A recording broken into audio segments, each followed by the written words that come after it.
그러므로 바울이 권면하는 것은 여인들은 모범적인 아내와 어머니가 되어 구원의 실제를 드러내라는 것입니다. 바울은 여자들에게만 이렇게 말하고 있지 않고 꼭 상호 보완적인 측면에서 이야기하고 있습니다.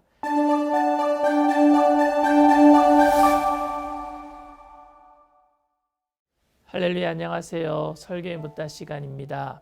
오늘 질문은 디모데전서 2장 15절에 그러나 여자들이 만일 정숙함으로써 믿음과 사랑과 거룩함에 거하면 그의 해산함으로 구원을 얻으리라는 구절을 어떻게 해석해야 할까요? 라는 질문입니다.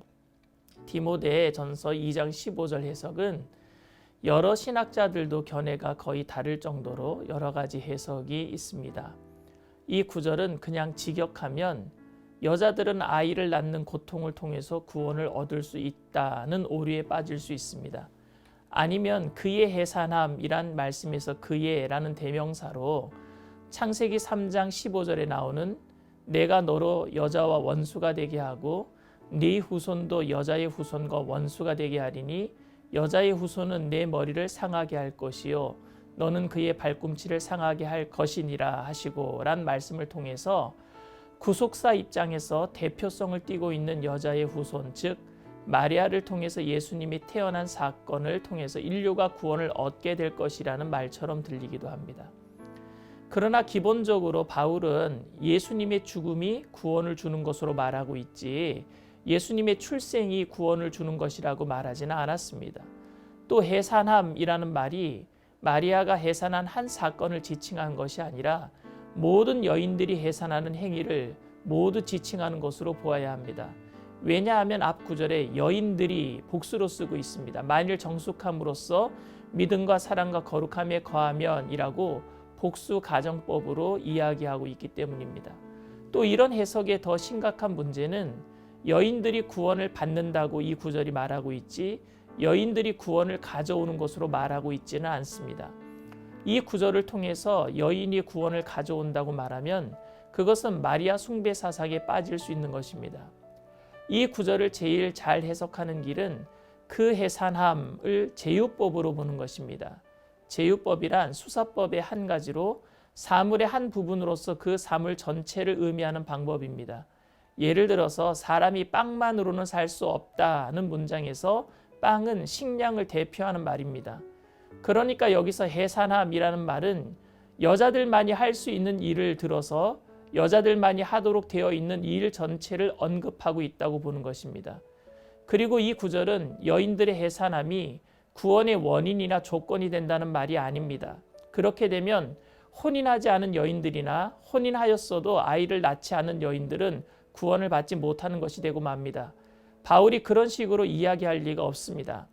해산함이란 여인들만이 할 수 있는 여러 가지 일들 모두를 지칭하는 제유법으로 보는 것이 맞습니다.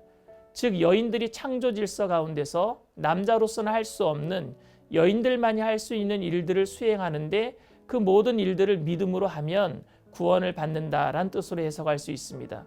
여기서 믿음은 여인들이 십자가에서 이루신 그리스도의 사역을 계속해서 신뢰하는 것을 뜻합니다. 그러므로 바울이 권면하는 것은 여인들은 모범적인 아내와 어머니가 되어 구원의 실제를 드러내라는 것입니다.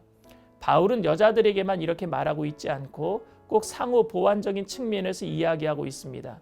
그래서 오늘 9절 앞절인 디모데전서 2장 8절에서는 그러므로 각 처에서 남자들이 분노와 다툼이 없이 거룩한 손을 들어 기도하기를 원하노라고 남자들에게 대해서 먼저 이야기하고 있습니다.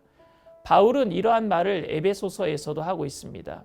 에베소서 5장 22절에서 25절에 아내들이여 자기 남편에게 복종하기를 주께 하듯 하라. 이는 남편이 아내의 머리됨이 그리스도께서 교회의 머리됨과 같음이니 그가 바로 몸의 구주시니라.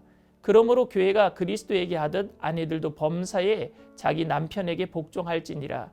남편들아 아내 사랑하기를 그리스도께서 교회를 사랑하시고 그 교회를 위하여 자신을 주신같이 하라. 이 말씀은 여자가 복종하면 남자는 여자를 사랑하고 남자가 여자를 사랑하면 여자는 남자에게 복종하라는 기브 앤 테이크의 말씀이 아닙니다. 에베소서 말씀은 사도 바울이 에베소 교회에 보낸 편지입니다. 즉 불신자들에게 하는 말이 아니라 성도들에게 하고 있는 말씀입니다. 22절에 나오는 아내들은 교회에 나오는 아내들이며 자기 남편은 교회에 나오지 않는 불신자를 말합니다.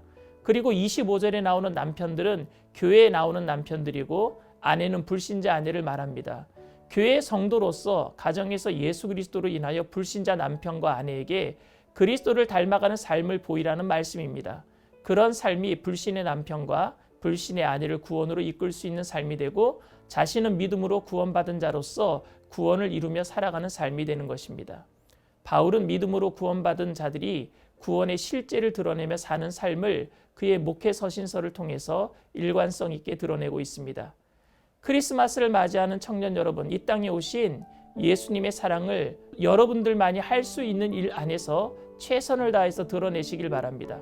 목사는 목사로서 예수님을 드러내고 직분자는 직분자로서 예수님을 드러내며 삶의 터전과 직장과 사업장에서 여러분만이 하실 수 있는 일을 통해서 예수님을 드러내게 될 때 바로 그곳에 아기 예수님의 탄생의 기쁜 소식이 전해지게 될 줄 믿습니다. 할렐루야, 메리 크리스마스. 다음에 뵙겠습니다.